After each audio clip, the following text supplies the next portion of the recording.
Hello दोस्तों, आज हम फिर से लेके आए हैं भगवत गीता के अध्याय 1 का सेकेंड पार्ट।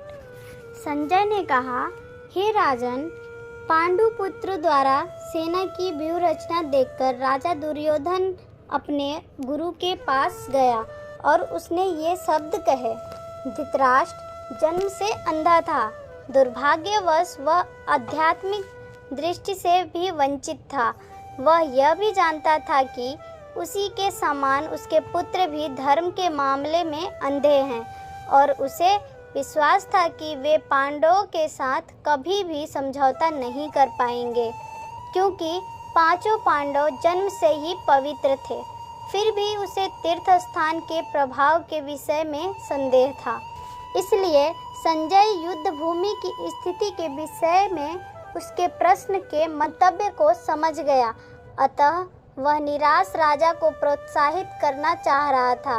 उसने उसे विश्वास दिलाया कि उसके पुत्र पवित्र स्थान के प्रभाव में आकर किसी प्रकार का समझौता करने नहीं जा रहे हैं। उसने राजा को बताया कि उसका पुत्र दुर्योधन पांडवों की सेना को देखकर तुरंत अपने सेनापति द्रोणाचार्य को वास्तविक स्थिति से अवगत कराने गया। दुर्योधन को राजा कहकर संबोधित किया गया है, तो भी स्थिति की गंभीरता के कारण उसे सेनापति के पास जाना पड़ा।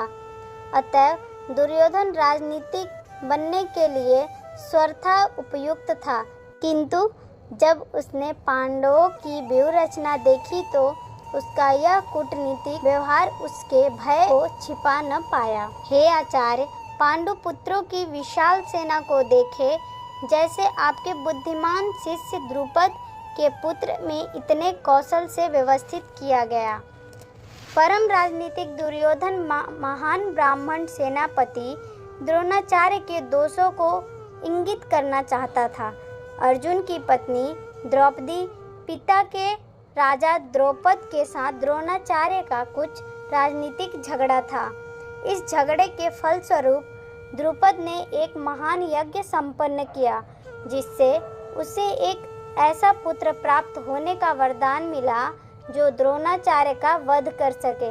द्रोणाचार्य इसे भली भांति जानता था, किंतु जब द्रुपद का पुत्र धृतव्युम्न युद्ध शिक्षा के लिए उसको सौंपा गया तो द्रोणाचार्य को उसे अपने सारे सैनिक रहस्य प्रदान करने में कोई झिझक नहीं हुई।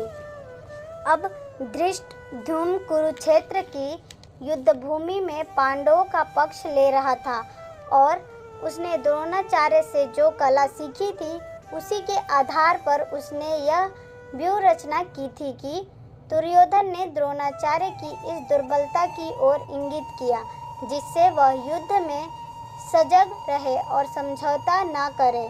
इसके द्वारा वह द्रोणाचार्य को भी यह भी बताना चाह रहा था कि कहीं वह अपने प्रिय शिष्य पांडवों के प्रति युद्ध में उदारता न दिखा बैठे। विशेष रूप से अर्जुन उसका अत्यंत प्रिय एवं तेजस्वी शिष्य था।